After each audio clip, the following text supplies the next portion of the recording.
Já, þá komið að leikhúsinu. Ég var sendur í Tjarnarbíó, sá þar sýninguna Kosmískt skítamix og það eru hingað komnar höfundarnir, leikararnir, viðföngin, Vala Höskuldsdóttir, Sigríður Eir Soffíasdóttir. Velkomnar. Takk fyrir. Gaman að vera viðfang. Já, vera viðfang í þessu. Þið eru söguefnið, eða ekki? Jú, það passar. Og höfundarnir og leikararnir. Yes. Mikið ykkar sýning. Já, við erum tónlistarstjórar og leikstjórar og danshöfundar og allt sem Ég og mig frá mér til mín. Svolítið, sko. Já. Sem gaman. Já. Herðu, það er þetta, þetta nú allt í senn og vill líklega vera það. Þetta gæti verið leikrit, gæti verið næstu í tónleikar, næstu í fyrirlestur, næstu í svona, heitir ekki svona frásagnar leikur sem svona sér. Jú. Þetta allt í senn. Heimildaleikhús, jável. Heimildaleikhús, já. Já, skáldæfisögulegt. Já, sjálfsæfisögulegt heimildaleikhús. Skáldæfisögulegt. Skáldæfisögulegt, það er nefnilega hárrétt. Þetta er ekki að öllu leyti sannleikur þó að sannleikurinn sé mjög framarlega í þessu. Við erum líka alveg að, sko, okkur langar til að þetta sé líka söngleikur. Já. Sem þetta er. Sem þetta er. Tónleikar sagði ég. Já, akkurat, jú. Tónleikar slags söngleikur slags skáldæfisögulegt uppgjör. Já. Örmögnun og berskjöldun. Jú. Herðu, aðeins með þetta form, hafi þetta svona allt í öllu, svona mjög postmodernist, sem það er ekki lengur í tísku svona postmodernist. Nei, einmitt, þegar við Vala byrjum í Listaháskólanum þá var það í tísku. Þá var það mjög mikið í tísku og búið að vera alveg sérstaklega mikið í tísku allir í svona vaðandi kaltæðni og formleysi. Já. Og við eiginlega okkar ár kom og var svona svolítið að ögra því sko. Já. Og fórum meira inn í einlægni og svona hið persónlega, myndi ég segja, en það eru þetta. Já, ég er að hugsa, sko, kannski er þetta einmitt það sem gerir þetta ekki postmodernist, myndi ég segja, sé einlægnin. Já, en formið er formið er algjörlega, af því það er þetta króniska, nei, og þetta akkurat, og þetta króniska niðurbrot, eða svona þegar áhorfandinn kannski hugsar, já, nú skil ég þetta, veit ég hvernig þetta mun verða, að þá brotnar heimurinn aftur. Eða svona En af hverju vil ég hafa þetta þannig? Sko, það var ekki meðvitað. Ég held að það sem hafi gerst er að við þurftum að segja einhver ákveðna sögu og við gerðum það með þeim verkfærum sem við kunnum. Og þetta var útkoman. Það var aldrei meðvitið ákvörðun að bara, hei, gerum postmodernist einlægt verk sem að fellur ekki inn í neinn box. Við höfum aldrei fittað inn í neinn box. Nei, við höfum aldrei fittað inn í neinn box, kannski sko hvorki sem í rauninni manneskjur, né sem listamanneskjur. Bæði hefur við átt í bullandi vanda með að skilgreina okkur, af því við erum í grunninn hljómsveit líka og oft verið spurðar að því hvernig í hvaða svona sjannra hljómsveitin semji lög og texta. Við höfum aldrei getað haldið okkur inn í neinu sjannra. Aldrei getað haldið okkur inn í neinu boxi, sko. Og það var einhver sem sagði einhver tímann sem er setning sem við höfum notað að hljómsveitin Eva sé, hvað var það? Feminist countryskotið punk með pop eitthvað, þetta var eitthvað svona algjör með lýrísku ívafi, eitthvað svona algjör samsauða vegna þess að formið er alltaf eitthvað sem að kemur eftir á, við vitum aldrei hvaða form við erum að fara að vinna með, af því efnið er alltaf fremst með Beach Boys-ískri röddun. Já, akkurat. Það er náttúrulega eitt sem að vantaði í upptalningunum, þetta er annað form, þetta er endurkomu tónleikar. Já, það er bullandi comeback. Já. Sem er kannski það form sem er ofta sett upp niður í Hörpu allavega. Já, akkurat. Það eru hljómsveitir að koma aftur. Jú, akkurat. Minningatónleikar. Minningatónleikar, já. Þetta er líka það. Já, kannski ekki minningatónleikar. Það verður kannski eftir önnur 20 ára eða eitthvað. Já, það væru við látnar. Þá væru við látnar eða komnar ansi nálægt bakkanum, grafar. En þetta já, við ákváðum að nú var í comeback. Nú var í tími á comeback. Vegna þess að við erum búin að vera í svona ákveðinni pásu, kannski pásu, nei, en við erum ekki búin að vera að semja nýtt efni í svolítinn tíma saman. Við höfum verið að gera hluti í sitt í hvoru lagi, þannig að núna var þetta comeback fyrir hljómsveitina Evu. Við erum mættar. Herðu, en innihaldið ykkar saga og bara úr hversteginum. Þaðan frá stöðu ykkar í dag litið aftur. Jú. Ég tek það fram svo að þessi ekki saga eins og hafi byrjið þetta er ekki krónológísk saga. Nei, þetta er greining, þetta er eiginlega svona tegund listar sem að verða svolítið áberandi sem að eiginlega allt eins rætur í svona sjálfsjálpara bókmenntum eins og Shakespeare. Þetta er eiginlega freka þar. Já. Já, þetta er svolítið Shakespeare, sko. Frekar en Shakespeare. En þetta er ekkert Shakespeare, en já, vissulega er sjálfsjálfin nærri og það var eitthvað líka sem að það var lagt upp, það var meðvitað. Já.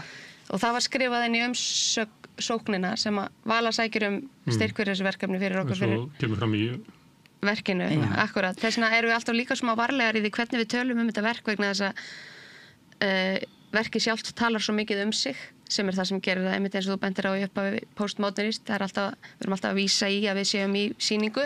Eða meta. En byrju okkur, við viljum ekki tala það. Jú, við viljum alveg. Það vita allir að því við nefndum Shakespeare, það vita allir að það degi allir í lokin í Hamlet. Já. Það er samt fyrir fólk. Já, heldur betur. Hvað má ekki segja? Jú, það má alveg tala það. Ég er að meina að við séum kannski ekki að segja allt sem við svo segjum á sviðinu, skilurum, hvað ég meina. En það má tala verkið í alls konar samhengjum samt sem áður og margt höfum nú sagt og er skýrt. Já. Og það var einhver sem að spurði daginn, já, er þetta svona, Jón Ólafs, ég hitt hann í Hagkaup, hann spurði, já, er þetta svona sjálfsjálfarverk? Jón Ólafs, þannig að fingur fram. Já. Jú, passar. Einmitt. Þetta eru tilvitnun í leikritið, þessum að hafa séð að vita. Já, akkurat. Og þannig þetta er orðið eitthvað sjandra, þú veist, hún byrjaði svolítið með þetta svona á rauðu ljósi, hérna verkið með Kristínar. Einmitt. Og kannski svona fyrsta, kannski svona augljósa sjálfsjálfarverkið og ég er bara mjög til í að vera í því sjandra. Er það ekki? Ég vil nú samt ögra þessari staðhæfingu sem þú varst að koma með núna að það hafi verið fyrsta sjálfsjálfar. Nei.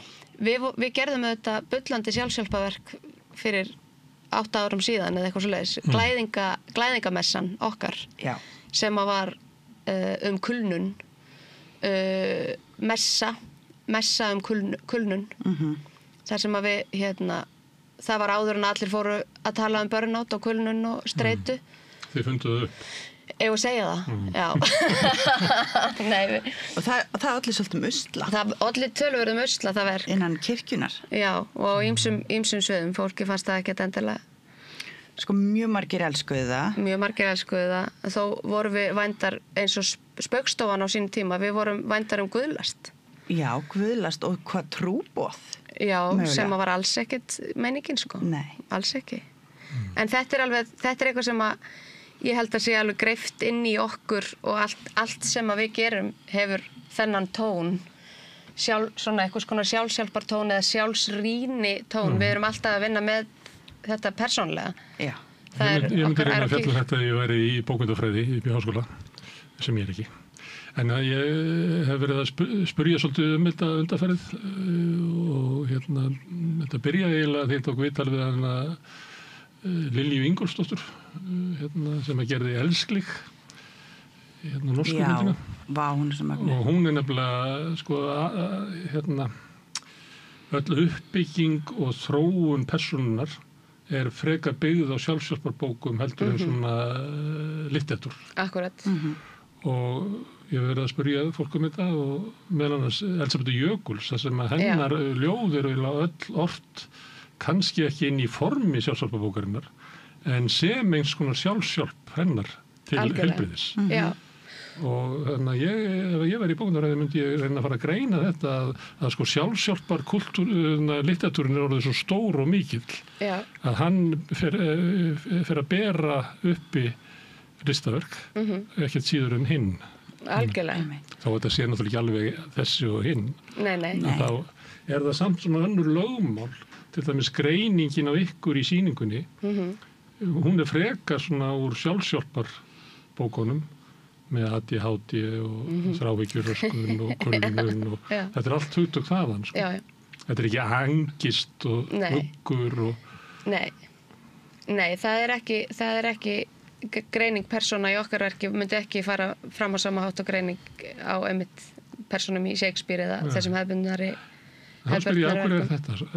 Ég held að sko allavega eins og ég hugsa það, þá ég bara alltaf að leitast við að reyna að ná einhvern veginn til hjartans í fólki og ég geri það með því að skoða inn í mitt hjarta ef við gerum það með því og segja hlutina eins og þeir eru í staðan fyrir að setja þá í flóknari búning. Já, og ég held að þú veist, þetta okkur fullkomlega eðlislægt, þú veist, við erum leitandi sálir sem höfum verið í mikilli sjálfskoðun og þetta okkar tungumál, þú veist, ég held að það sé ekki flóknar en það. Nei, ég held að þetta snúist líka bara smekk, þetta snýst hverju við höfum smekk fyrir og af því hún nefndir Elfstínu eða Elísabetu Jökuls að þá það til dæmis, þú veist, mitt uppáhaldsskáld og galdrabókin hennar, eitt af hennar fyrstu verkum bara í sko guðatölu hjá mér, ég fékk þetta í fermingargjöf og þetta bara alltaf á náttborðinu og það af því að það svo brjálæðislega mikill sannleikur í öllu og hún skrifar ekki alltaf on the nose, eða þú veist, það ekki skýrt alltaf hver meiningin en maður fær alltaf svo sterka tilfinningu fyrir því hvað skrifað og það það sem að nær til mín að hún að vinna með sjálfa sig og brjálæðislega persónulega í sínum skrifum og þannig einhvern veginn nær hún að varpa ljósi á svo miklu stærri heild og þar með mig sem manneskju og okkur öll sem manneskjur. Þannig að ég held líka að af því þú ert að tala þetta með sjálfshjálpar sjanrað að við lifum í svo klikkuðum heimi og það svo mikið aðgengi að öllum fjandanum, afsakið orðbragðið. Ég held að við séum öll bara, og við sjáum þetta svona, líka eins og í sjónvarpi síðustu ár þá þú veist, raunveruleika sjónvarp þú veist, kassarinn mestum peningum í sjónvarpsbransanum af því að og ég ekki að segja raunveruleika sjónvarp sé upp til hópa raunveruleiki, en okkur þyrstir í raunveruleikan. Okkur langar svo... Og kannski sannleikan. Og sannleikan. Okkur langar svo að, þú veist, að finna fyrir ykkur raunveruleika og kannski líka því við erum fyrt, skilur, í öllu ofbeldi og öllu blóði og öllu sem þú veist. Gerum gröðum að sé eitthvað litið ekta. Akkurat. Nei, að okkur langar í eitthvað sem ekta og það er svo gott orð og það held ég það sem að, og ég ekki að líka okkur saman við raunveruleika sjónvarp, svo sannlega ekki en það sem við leggjum alltaf upp með að vera ekta. Þannig að þið getið ekki fjallað annað en ykkur. Þetta hefur verið sagt country lög að þau verða að vera þig, annars nennir ekki að hlusta. Akkurat. Poppið getur verið She loves you, yeah, sem er bara með ykkur. Akkurat. En ef þetta geta country lag þá verður að vera einhver ást í Bíldudal eða nákvæmlega. Og það verður að vera Jón sem er bara hjartað þitt. Þetta er ekki einhver. Nei. Þess vegna höfum við verið vændar að vera countryband þó við eigum ekkert countrylag sko. Það nú alveg að vera svona líka sko. Já. Að vera og einhver leiti lifum við svona tíma á tímum samfélagsmiðla og svona þannig að fólk alltaf að tjá sig út frá sér. Já.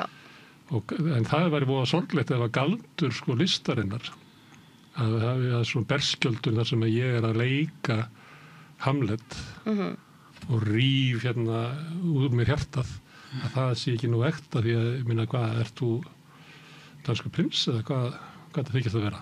Ég held að sé bara pláss fyrir bæði. Það sé alltaf pláss fyrir bæði. Já, það alltaf pláss fyrir bæði og ég held að þetta snúst einmitt ekki að annað sé réttara og þess vegna nefndi ég þetta með smekk. Þetta er bara okkar smekkur og það sem við elskum að gera og allt okkar efni og það sem Vala hefur líka gert ein sem listakona og ég ein mitt form sviðsetning hins persónulega og það eitthvað sem er bara mjög meðvituð ákvörðun að vinna út frá því og það getur maður gert í alls konar samhengjum og þú veist, sviðsetning hins persónulega tók einu sinni á sig mynd í verki sem Vala gerði mosa það var samt sviðsetning hins persónulega og sviðsetning hins persónulega tók einu sinni mynd, ég gerði verk með mömmu minni hennar króniska skipulag sinni jarðaför sem hún hefur verið í síðan ég fæddist. Þannig að það er hægt að taka upp á arma sína alls konar efni við en ég þarf alltaf að byrja hérna og svo út og það fyrir mér var bara alltaf svona meira juicy ljósi á það sem að er verið að fjalla hverju sinni. Ég held að sé líka ógeðslega mikilvægt, þetta er mjög vel orðað hjá Jessica. Þetta, sko, hugsunin okkar, allavega hugsunin mín, er alltaf, þú veist, þegar við erum að nota þetta form og nota okkur sjálfar, þá erum við, þú veist, bara þetta við séum hluti fyrir heild. Þú veist, við erum að fjalla okkur á reyna að gera það á einst hæran og svona skýran hátt eins og við getum til þess að verða speglar fyrir alla hina í salnum og eins og eftir frumsýninguna það sagði einhver, já það var kannski svona gott að því að það mögulega sko smá Sigga og smá þú í öllum, í okkur öllum.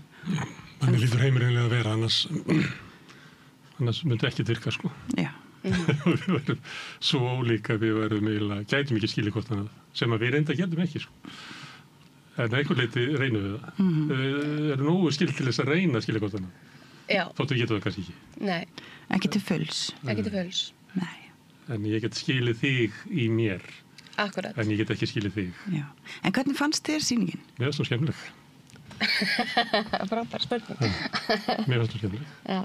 Og þetta svona form og ég var náttúrulega, ég er kannski leiðilegur árið, ég er bara að hugsa svona, meðal annars það sem ég er að spyrja ykkur núna, meðal annars eitt sem að kom út úr svo viðtali við Lilju, sem ég er alltaf að vitna í, þetta er eins og þetta stórkostlegt viðtal sem var reyndar, að þegar ég var að spyrja hann þetta, sjálfsjálfbækunar, að þá var hann að segja eitthvað í þessa veru og það verður bara þið verið að virða við með, ég er bara að reyna að endur segja þetta eftir minni. Og sagði, við lifum svona tíma þar sem að ótrúlegu fjöldi fólks er að fá rödd í fyrsta skipti, fólk sem var í einhverju stöðu þar sem hafði ekki áður rödd og þetta eru miklir umróta tímar og sem við erum að gangi í gegnum en þetta eru stórkostlegi tímar vegna þess að þegar að allir eru búin að sem að gangi í gegnum þetta þurfa að tjá sig og endurskilgreina sko stöðu sína í heiminum og allt þetta að þá munum við fara inn í svona nýja veröld og geta aldrei snúið tilbaka þannig að við erum að fara inn í sko stórkostlegan heim og þegar ég var með annars að hugsa þetta þegar ég var að orða á ykkur að þetta væri svona liður í þessu þannig að verið að orða eða fjalla svona tiltekna hluti og teygja sig í sjálfsálpabækurnar og líka í músíkina og menninguna og hitt og þetta og dagblöðin og guðma við það ekki til þess að tjá einhverja personur sem að hafa kannski ekki verið upp á sviði áður.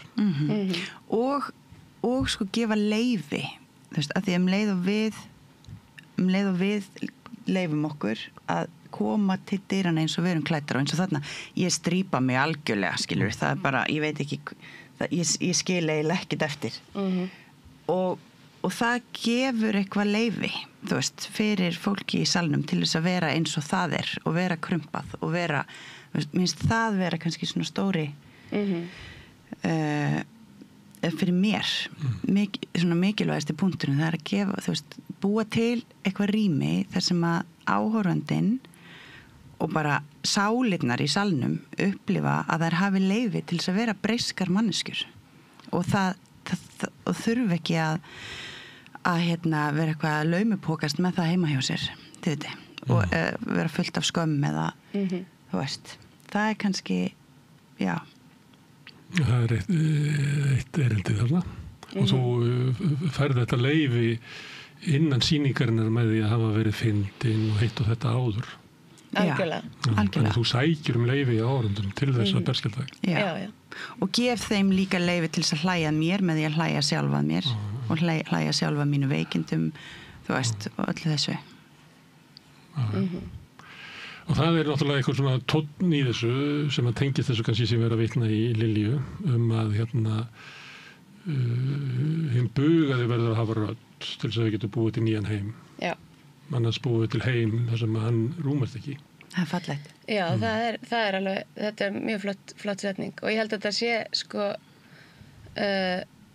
að þessi tilvitnun sem þú varst að fara með þú veist, og ég fullkomlega sammála að við erum að fá að sjá miklu fjölbreyttari útgáfu af manneskjum með þessum hætti að engin upplifun, saga eða tilfinning svo smá að hún megi ekki vera og það megi ekki tala um hana og það finnst mér svo juicy bara einmitt hversdagurinn við erum farin úr þessu hérna bara skáldin halda á sagnaleifinu, bara valdamenn halda á orðinu, bara hinir og þessir, við erum bara öll hérna og þessi að einhverju leyti hérna flatari strúktúr sem hlýtur að vera jákvæður. Þetta gerir suma náttúrulega alveg brjálaða. Algjörlega, og ég skil það mjög vel. Það er erfitt þegar einhver svo helvítis fuglabyrgi já, allan daginn. Fólk að flagga veikleikum sínum. Já. Akkurat, já. Það verður margir reiðir í því, sko. Það er margt í þínu lífi sem þú getur verið stolt af. Þú farið ekki að flagga þessu. Já, þessi típa, já. Hún er mikið tekin. Hún er bara mjög fyrirferðarmikil. Akkurat, hún er mjög fyrirferðarmikil. Já. Einmitt. Og þetta er stór hættulegt að við förum þarna inn. Ef við förum allt inn að flagga alla veikleika okkar, þá getum við mist allan styrk menningarinnar og sogast niður í einhverja veikleika.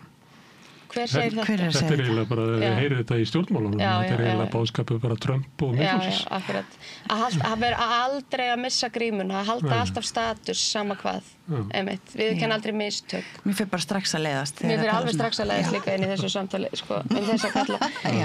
En það er alveg, en við höldum auðvitað ekkert með þessu, neinu af þessu. Nei, og þú veist, mér finnst líka mikilvægast, þú veist, þegar við erum að tala að raddir allra fá að heyrast, þá er náttúrulega bara virðingin svo svakalega mikilvæg. Ég er oft fullkomlega, hvað heitir það? Vanmáttug gagvart til dæmis þeim sem eru virkir í athugasemdum og þú veist öllu því sem fær að flakka virðingalaust gagvart náunganum. Það er ekki einhver menning sem ég vil taka þátt í. Heldur að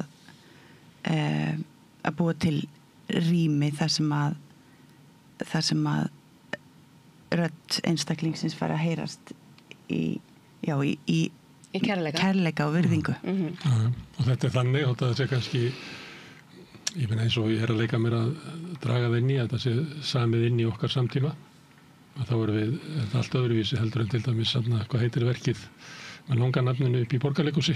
Skammar þríhyrningurinn. Já.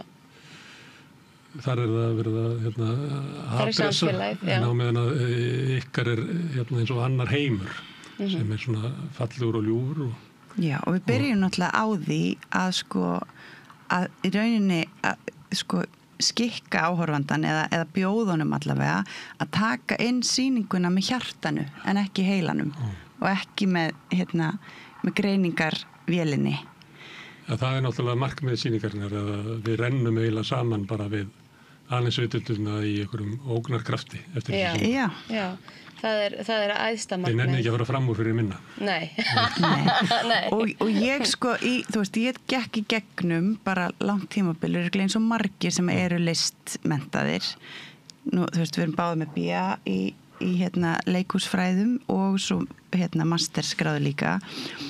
Og ég fekk algjört ógeð, þú veist, ég misti tengslin við bara töfrabarnið í mér, þú veist, ég elskaði leikhús mest af öllu þegar ég var yngri og svo bara, innbyrði ég allt og mikið af leikhúsi og lærði að greina það með haustnum og ég fekk ógeð og tók alveg nokkur ár þar sem að ég fór bara lítið sem ekki til leikhús og sko, mín leið tilbaka var að bara aftengja krítikinn og allt það sem ég er búin að læra hvað sé gott leikhús og öll fræðin og alla bókmennta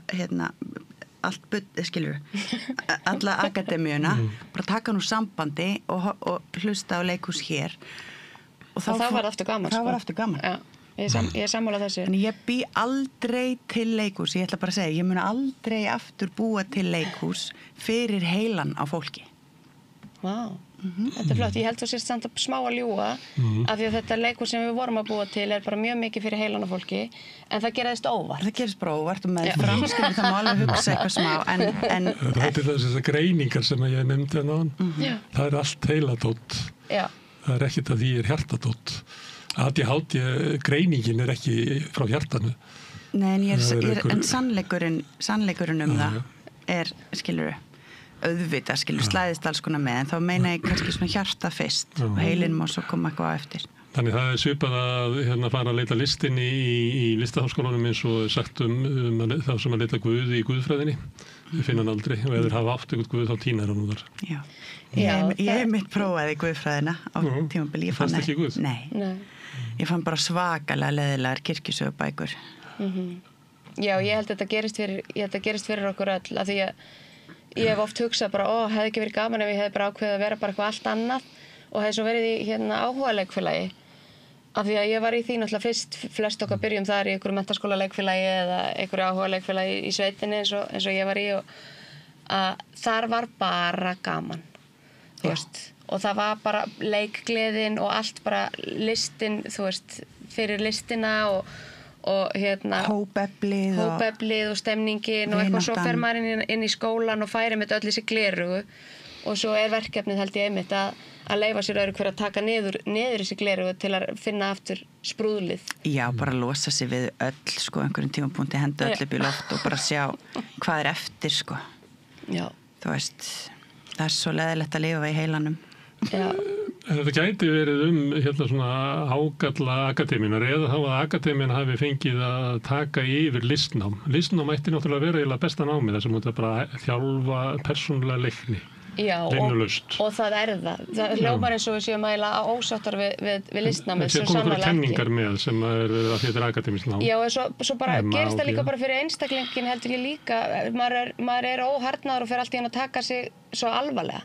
Nú ég allt í hann orðin menntaður listamaður með eitthvað stimpil og okkur gráð og þá þarf ég að setja mig ykkur stelling og nú sest ég inn í leikhús og ég að hugsa þetta nú gott og þetta vont og maður fer í eitthvað svona, ég held að flestir upplifi þetta, maður fer í eitthvað svona dómarasæti eða gaggrínendasæti eða eitthvað svoleiðis sem og svo fattar maður bara að það ekkert gaman að sitja í þessu sæti og þannig það kannski ekki námið sjálft sem að gera þetta við mann heldur einhvers konar status eða staða. Má ég samt spyrja ykkur, það ekki samt að námið ef það búið að setja þetta í svona akademískt form. Já. Af því að ég kem úr blaðamennskunni og það til fyrirbrigði sem heitir fjölmiðlafræði sem að tengist blaðamennsku ekki neitt og maður segir stundum svona þeir eru svona dýrafræðingar, ég apinn þú veist, kemur bara dýrafræðinni ekkert við. Nei, einmitt. Þannig en ef að ég ætla að reyna að stunda blaðamennsku út frá fjölmiðlafræðinni þá myndi ég bara kafna einhvers staðar í einhverjum kennisetningum. Já, ég vil fá að svara þessu af því ég búin að hugsa mjög mikið þetta það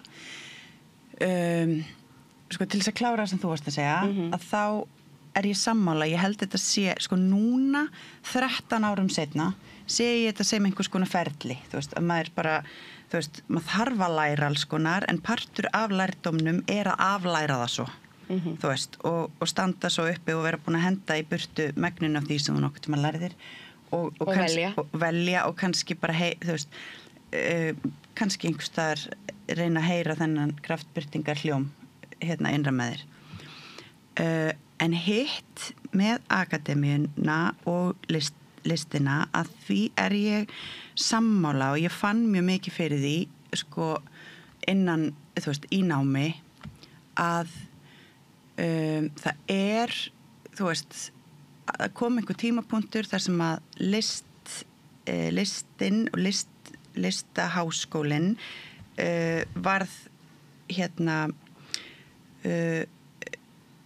varð að mastersnámi og varð að þú veist svona varð að háskóla leiklistaskólinn þá kemur einhver svona tendens, einhver svona minnumáttakend þar sem að listin þarf að sanna fyrir akademíunni að hún sé víst akademísk og þá eru teknir upp alls konar kennsluhættir, það mjög mikið að ritgerðum, það mjög mikið að fræðum, það mjög mikið af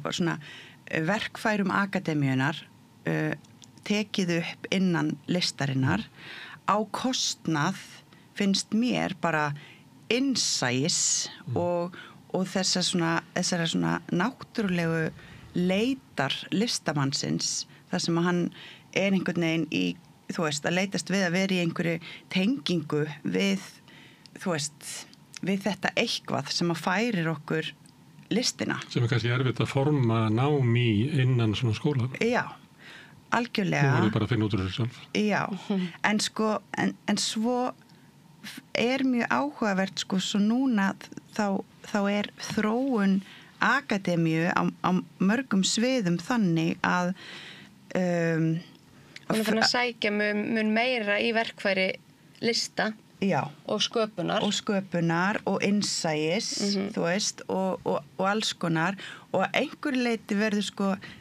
listin allt í einu komin eftir á þú veist eins og til dæmis bara hvað mennur eftir á? Nú er ég búin að missa þig. Jú, sko, þú veist, það eru önnur, þú veist, fög innan akademíunar, ok, þetta er flókin hugsun. Þetta er að hugsa upp átt. Ég er að hugsa upp átt. Það eru önnur fög, hvað ég segja, mannfræði, svona félagsvísindafög.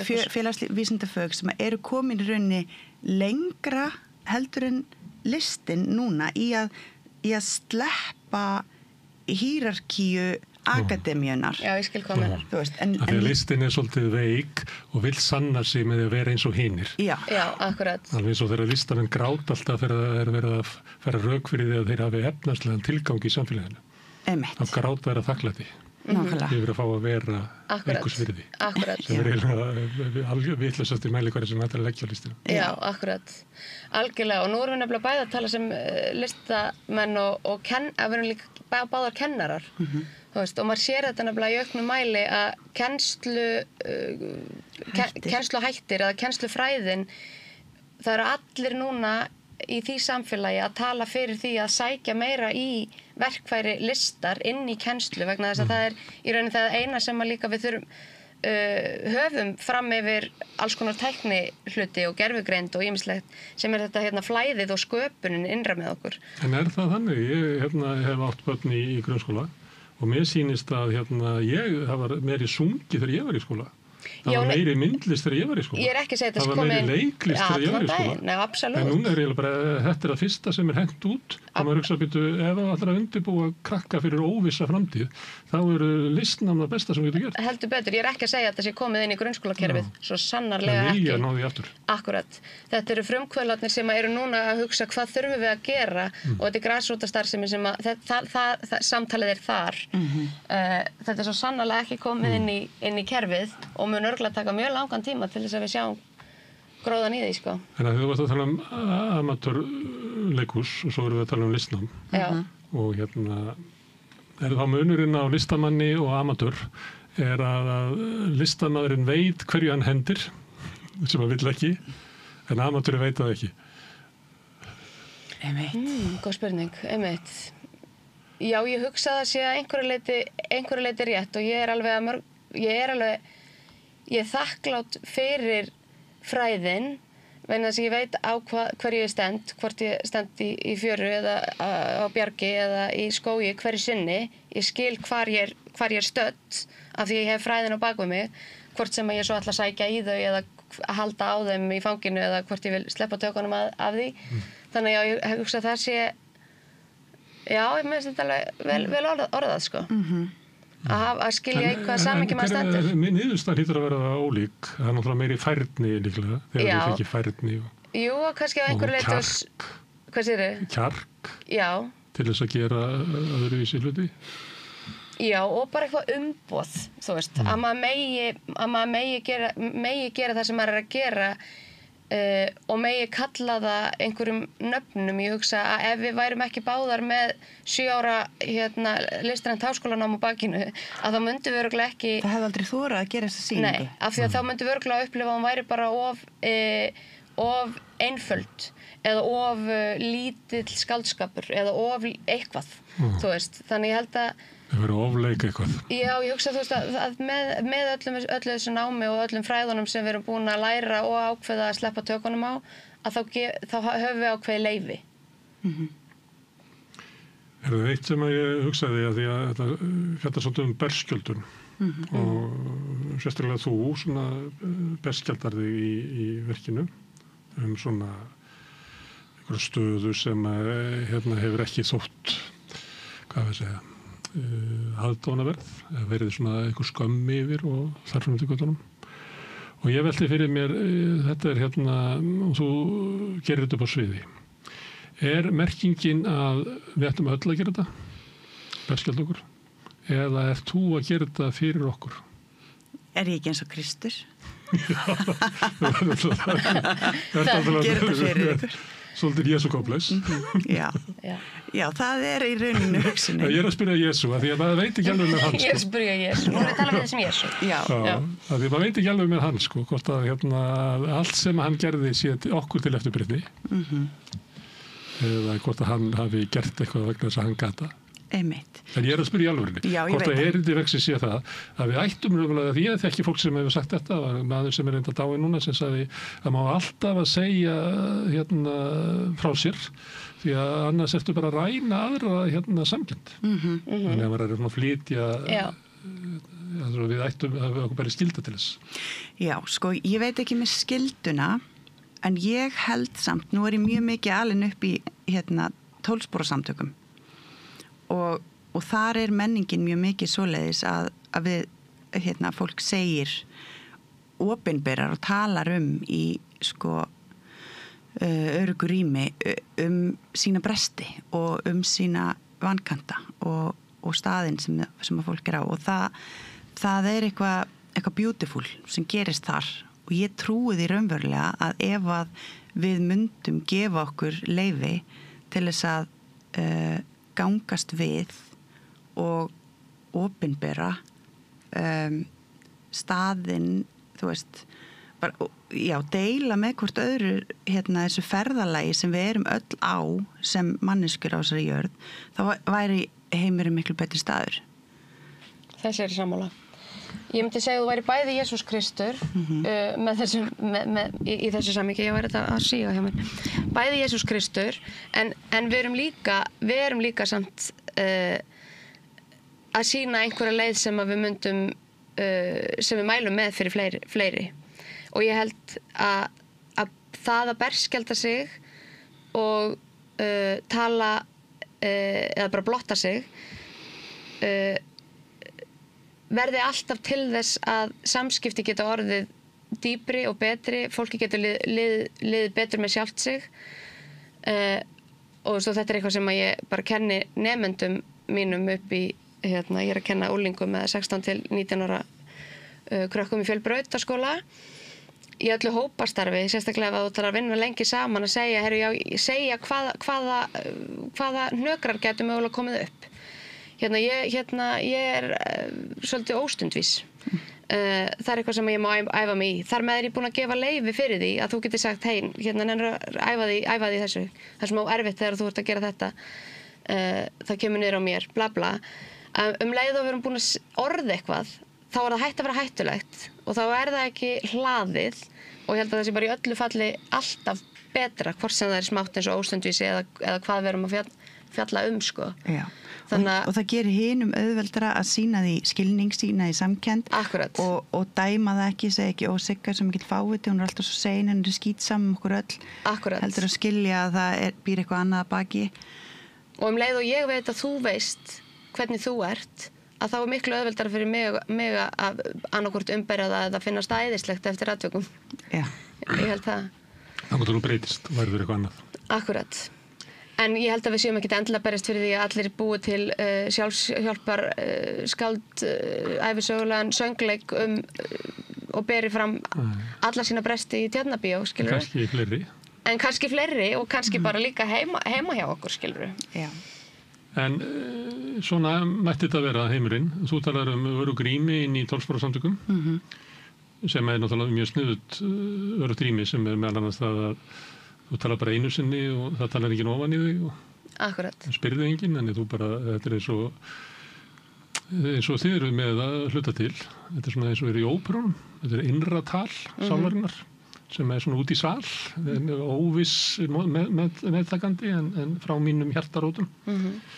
Og sem svona svið sem að ég hef spáði lengi að óperan hljóta að koma aftur út af þessu. Að hún passi svo vel við okkar tíma einhvern veginn. Hún svo Facebook-status. Það er fyrir út í loftið. En það örugt rými lykilatriðið og þá hlýtur að vera einhvern veginn sorglegt að við lifum í heimi þar sem að það ekki alveg örugt rými á því að opinbera sig. Nei. Já, það er bara mjög sorglegt. En á sama tíma líklega aldrei fleiri verið að því heldur en okkur núna. Nei, en það er opinberun og opinberun, þú veist, og þú nefnir eins og Facebook status. Á Facebook status eru svo mörg layer eða svo mörg gluggatjöld fyrir þér að það er engin leið að vita hvað er hvað. Það er, ég myndi segja að það væri svona fjærst opinberun sem þú getur komist að setja Facebook status af því að ef veit ég hvað ég meina.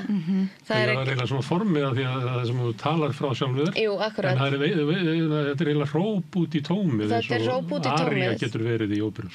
Akkurat, þetta er hróp út í tómið en þetta er líka, þetta er meira einhverjar, ég upplifi þetta meira bara svona eins og einhver tilkynning, skiljur. Það hálshöggva eitthvað á torginu og það hrópar einhver hér og þetta er meira þar fyrir mér. Það er miklu meira drama og miklu meiri búningar í Facebook status heldur en í því sem við erum að tala fyrir sem er svona einhvers konar hjarta til hjarta og ég veit að já, það eru margir sem upplifa sig vera opinbera sig sem að og deila af sér en mér finnst það ofta ekki endilega kannski vera í einlægni og ég er ekki að tala um neina sérstaka, ég er að tala um eitthvað form, þú veist.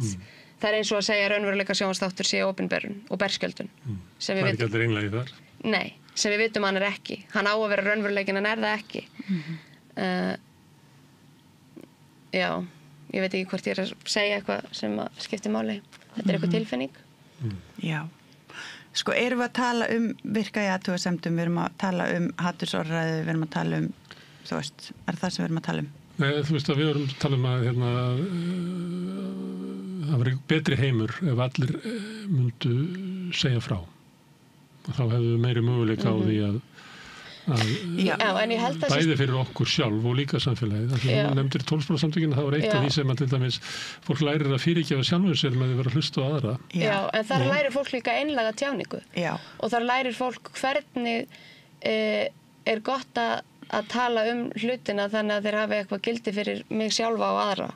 Einmitt, þar, sko, í rauninni væri samfélaginu mjög gott að læra, sko, það eru svona það eru bara þykkir bæklingar inn á 12-sporafundum sem að fjalla góða tjáningu og ég held að fundamental punkturinn sé þegar, sko, þú hefur fullt leyfi til þess að tala um þig svo lengi sem það særir ekki aðra en þetta gefur ekki, ég má ekki fara á 12-sporafundi að tala um þig fyrir framan alla. Þetta verður lítill tilgangur í því. Það verður lítill tilgangur í því, en það gera margir.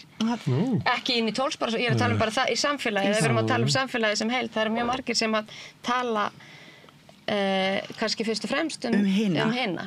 Og það, þú veist, það hefur ekkert upp á sig. Þú veist, mitt hlutverk í þessu lífi er að, eins og véfréttin í Delphi sagði, know thyself, þú veist, það er mitt hlutverk. Þitt hlutverk er að spá í þér, sko. Og svo finnst mér, sko, berskjöldun vera eitt og svo er einhvers konar opinberun eða tilkynningar, allt annað. Af því mér finnst mjög mikið af tilkynningum við það. En kannski ekki... Og skoðunum á öðrum. Og berskjöldun annara. Og svo, já, akkurat. En svo er það berskjöldun bara ég hér og nú. Svona er ég. Ég veit að ég er að draga verkið svona út í samfélagið. Já, það er sniðugt. Það mætti samt vera þannig að við mættum taka svona countryið til viðmiðunar. Þegar við erum að tjá okkur svona, ég meina, er það þú sem átt að tala um eða halda sig við það? Þá sért ekki mikið að semja texta um aðra. verða svona aðeins þig þig, ef við erum að taka markað. Ef við erum að tala já, í samhengi tjáningar, þá ég alveg sammála því. Þannig vantar í það einleggina. Já. Herðu, en þetta í Tjarnarbíói og það er bara skamt að fá að sýningar, eða ekki? Já, við erum að, það eru 4 núna framöndan allavega og fólk verður að drífa sig, ætlar að fá að sjá þetta. Já. Tjarnarbíó er mjög þétt setið nefnilega. Þannig það er alveg sama hvort að sýningar ganga vel eða illa, að vagnin er bara farinn. Það er svolítið þannig, sem er náttúrulega bæði mikið gleðiefni og hryggð. Það er frábært hvað sjálfstæða sennan er brjálæðislega framleiðin, sterk og svo mikið skemmtileg og svo svakalega meiri hluti skemmtilegra sýninga hverju ári eru þarna. Akkurat sjálfstæða sennan, já, ef eitthvað má taka mark á grímutilnefningum að þá er sjálfstæða sennan að reppa þær í meiri hluta síðustu ár sem er geggjað. En Svo er húsnæðisvandi. Það er þannig. Það er eins og svona 1-2 sviði. Já, nefnilega.